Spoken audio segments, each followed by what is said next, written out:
আমি রাফিয়ান রাদীপ ব্লগ থেকে বলছি, জনি ইসলাম।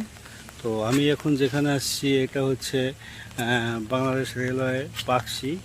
তো পাকশি এলাকার একটা খুব একটা গুরুত্বপূর্ণ জিনিস দেখাচ্ছি। আমার পিছনে যে ট্রেনটা দেখতেছেন, এই ট্রেনটা হচ্ছে 1971 সালে যুদ্ধকালীন যে হার্ডিং ব্রিজ আছে যে এই পাকশিতে, এই হার্ডিং ব্রিজে এখানে বোমা মারছিল।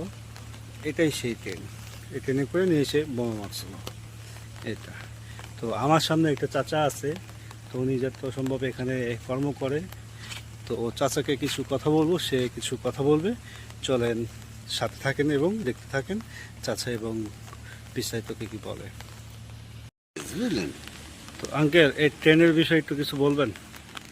বলেন কি বলতে চান? এই ট্রেনটা এই ইঞ্জিনটা কত সালের এবং এটা বৈশিষ্ট্য কি কি? এটা যে কত সালের ইঞ্জিন, এটা যাই হোক ধরেন এটা আপনার পাকিস্তান ফিরোতে। আচ্ছা, এই ইঞ্জিনটা হলো আপনার আমাদের এই বাগেরহাট এলাকায় চালানো। বাগেরহাটে ওই এলাকায় ওই ন্যারো গেজ লাইন ছিল, মিটার গেজ, ন্যারো গেজ আর ব্রড গেজ, তিন ধরনের লাইন ছিল। তার মধ্যে এখন বাংলাদেশে বর্তমান ন্যারো গেজ উঠে গেছে। আচ্ছা আচ্ছা, এখন মিটার গেজ আর ব্রড গেজ আছে। ব্রড গেজ আছে। মিটার গেজটা ধরেন আপনার হলো ঢাকা হয়েছে, ঢাকা, হ্যাঁ হ্যাঁ। আর আমাদের এই পশ্চিম অঞ্চলে এখন মিটার গেজও আছে, ন্যারো গেজ সাথে সংযুক্ত করছে।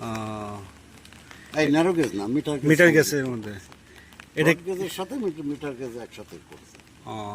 এটা কি আপনাদের কয়লাতে চলতো না এগুলো? কয়লার ইঞ্জিন। কয়লা ইঞ্জিন।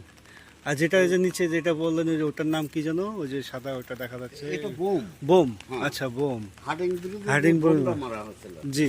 এটা হলো অ্যাটম বোম না কি বোম, যাই হোক আমার নাম জানা নাই। আচ্ছা। তো এই বোমটা মারা হয়েছিল যে 71 সালে। জি।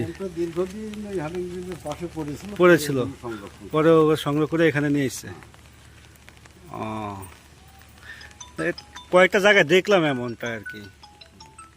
এই বোমটা হ্যাঁ দেখাচ্ছি আরো।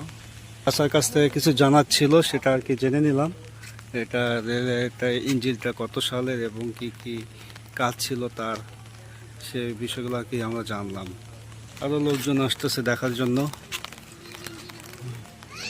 এটা সিবি 7CB এটা।